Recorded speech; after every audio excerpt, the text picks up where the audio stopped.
Salam sejahtera doktor, nama saya Kiran Rao dan hari ini saya akan memperkenalkan tajuk kerja khusus kumpulan saya iaitu Teknologi Maklumat dan Komunikasi Penggerak Kesepaduan Nasional di Malaysia.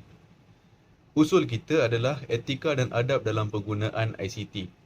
Tajuk ini dipilih kerana ia sesuai dengan zaman kini iaitu zaman yang dikuasai oleh penggunaan ICT. ICT dalam konteks ini merujuk kepada teknologi maklumat dan komunikasi yang berlandaskan peranan komunikasi bersatu dalam setiap aplikasi dunia masyarakat.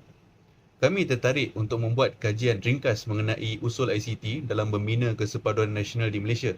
Bagi kami, idea ini ditumpukan kepada mencapai objektif yang menekankan perpaduan dunia ICT dan rakyat Malaysia yang menggunakannya. Kami ingin menegaskan bahawa ICT memiliki kebolehan untuk meningkatkan keteguhan masyarakat majmuk di Malaysia. Untuk mencapai objektif, kami menggunakan kaedah soal selidik. Soal selidik ini adalah untuk mengumpulkan data mengenai pandangan rakyat tentang usul yang ini. Dengan menggunakan respon yang kami dapat, kami mampu memberi analisa data yang tepat mengenai cara kita mampu mencapai objektif kita dalam tajuk ini. Selamat sejahtera dan salam Malaysia Madani. Nama saya ialah Ki Hon Ping dan nombor metrik saya ialah 201021176.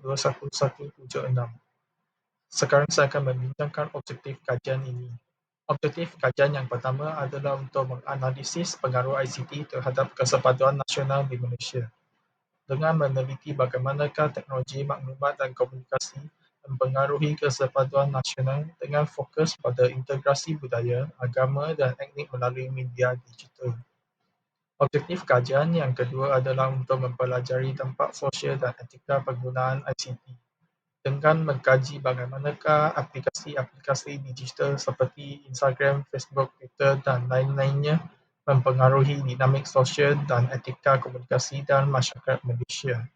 Objektif kajian yang ketiga adalah untuk menilai penggunaan ICT sebagai alat penyebaran nilai positif dengan menilai bagaimanakah aplikasi-aplikasi ICT dapat digunakan untuk menyebarkan nilai-nilai positif dan memperkuatkan jaringan sosial yang konstruktif di Malaysia.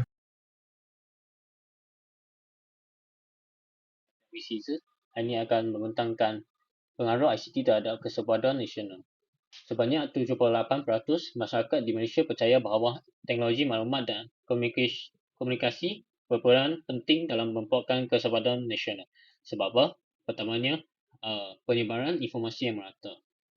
ICT seperti internet media sosial memungkinkan akses yang lebih cepat dan akses yang mudah terhadap informasi. Masyarakat dapat lebih memahami budaya, nilai dan keyakinan dalam masyarakat dan memperkuatkan kesepaduan nasional. Keduanya, perkembangan ekonomi. Sebab apa? ICT dapat menggerakkan perkembangan ekonomi dan memberi kepeluang pekerjaan yang lebih banyak dalam pembangunan ekonomi yang eksklusif, dapat mengurangkan kesenjangan sosial dan ekonomi antara kumpulan dan ia boleh menciptakan landasan yang lebih kuat kepada kesepaduan nasional. Selamat petang doktor, nama saya Vimal Raj, nombor metrik 201022438. Ingin berbincang tentang topik teknologi maklumat dan komunikasi untuk kesepaduan nasional di Malaysia, iaitu pengaruh ICT terhadap kesepaduan nasional. Nombor 2, statistik tentang pertumbuhan penggunaan ICT untuk kesepaduan. Statistik menunjukkan pertumbuhan yang mengesan dalam penggunaan ICT selama 5 tahun terakhir, iaitu 2018, 30, 19, 45, 20, 21 dan 22. Mencerminkan adaptasi yang positif masyarakat terhadap teknologi untuk memperkuat kesepaduan. Selamat sejahtera, nama saya Iswaran Syedul dan hari ini saya akan membentangkan tentang ilustrasi positif pengaruh ICT pada kesepaduan dalam pengaruh ICT terhadap kesepaduan nasional. Dalam ini, kita boleh melihat bahawa pertumbuhan signifikan dalam penggunaan ICT selama beberapa tahun terakhir mencerminkan keyakinan masyarakat bahawa teknologi dapat memperkuat kesepaduan nasional. Ilustrasi positif menunjukkan bagaimana ICT dapat menghubungkan orang-orang dari berbagai latar belakang, memupuk pemahaman dan persatuan antara rakyat Malaysia. Dengan demikian, dapat disimpulkan bahawa adopsi teknologi dan komunikasi secara luas oleh masyarakat Malaysia telah memberikan kontribusi signifikan dalam memperkuatkan kesepaduan nasional. Keyakinan positif dan pertubuhan penggunaan ICT menciptakan landasan untuk masyarakat yang lebih berhubung dan bersatu. Sekian, terima kasih. Selamat petang, nama saya Eng Yu Chun, 2010-21228. So, tajuk yang akan saya bentang hari ini adalah dampak sosial dan etika penggunaan ICT. So, pengenalan dia, teknologi maklumat dan komunikasi ICT merangkumi semua alat dan aplikasi yang berkaitan dengan interaksi teknologi maklumat yang memainkan peranan yang sangat penting dalam kehidupan seharian kita, sama ada dalam kerja, pendidikan atau hiburan. Selamat sejahtera. Nama saya Eng Sisin. Hari ini, saya ingin berkongsi tentang impak sosial yang dibawa oleh ICT kepada masyarakat kita. Pertama, marilah kita fokus kepada aspek positif. Kemajuan teknologi telah meningkatkan kecakapan kita. Akses kepada maklumat menjadi lebih pantas daripada sebelumnya. Selanjutnya, pendidikan kini tidak mengenal sempadan. Pelajar dari seluruh dunia dapat belajar secara online, memperoleh ilmu dari sumber yang tidak terbatas. Tidak lupa juga, hubungan global kita kini lebih rapat. Aplikasi komunikasi bolehkan kita berhubung dengan sesiapa sahaja di seluruh penjuru dunia dengan mudah. Namun, ada juga sisi gelapnya. Isolasi sosial menjadi masalah ketika interaksi nyata kita berkurangan, digantikan oleh komunikasi digital. Berita palsu juga menjadi masalah yang serius. Maklumat yang salah dapat tersebar dengan cepat, menyebabkan kebingungan dan kadang-kadang ketakutan. Akhir sekali, risiko privasi. Data peribadi kita kini lebih terancam daripada sebelumnya dengan kehadiran penggodam dan pengumpulan data oleh syarikat besar. Untuk itu, marilah kita menggunakan teknologi dengan bijak, mengambil manfaat dirinya sambil berhati-hati dengan risikonya. Terima kasih. Sejahtera Doktor, saya Sunjika dan hari ini kita nak bincang pasal baca sebab-sebab utama menggunakan internet dan juga amalan etika yang dapat melindungi diri sendiri. Dalam baca ini kita dapat tahu kebanyakan peratus sebab adalah seimbang dan ini menunjukkan internet memang dapat memanfaatkan kita dalam kehidupan seharian kita. Benda yang mencolok dalam baca ini adalah mencari maklumat telah menjadi majoriti iaitu 9.4%, manakala mengatur kehidupan harian dan permainan video terdapat peratus yang paling rendah iaitu 4.4%.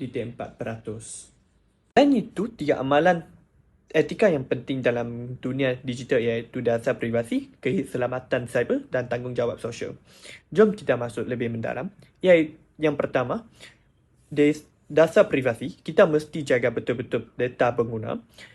Kadang-kadang kita selalu terleka dengan benda-benda seronok online, tapi kita kena ingat yang privasi ini penting.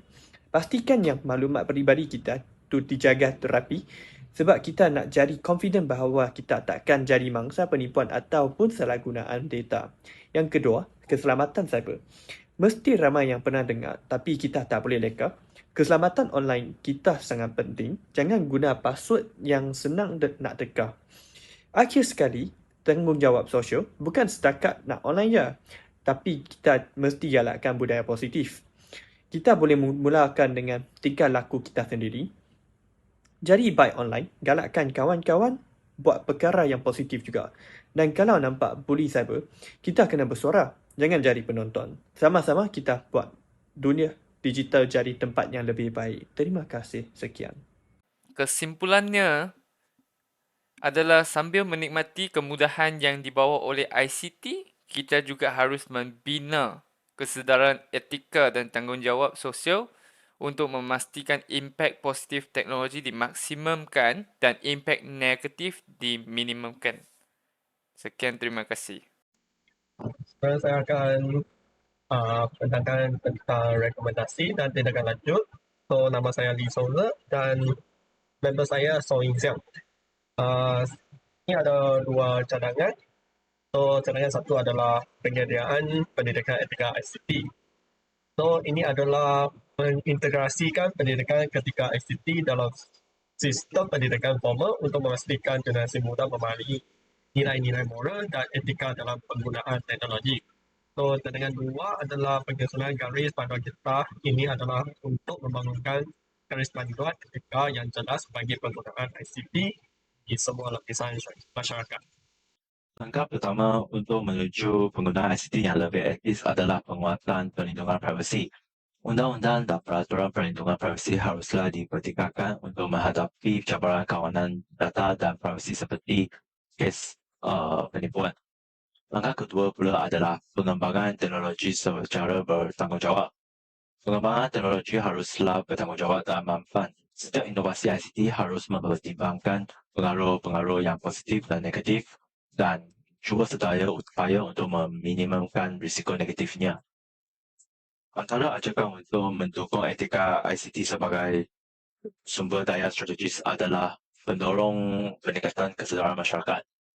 Kerajaan dan sektor swasta boleh bekerjasama untuk mengadakan kempen kesedaran untuk mempromosikan pemahaman masyarakat tentang pentingnya etika dalam penggunaan ICT. Ajakan kedua pula adalah pembentukan perkongsian pelbagai pihak. Kerajaan dan sektor swasta juga dengan masyarakat awam boleh membangunkan kerjasama untuk mengubah dasar, mengembangkan inisiatif dan mengembangkan etika ICT. Itu saja daripada saya. Terima kasih.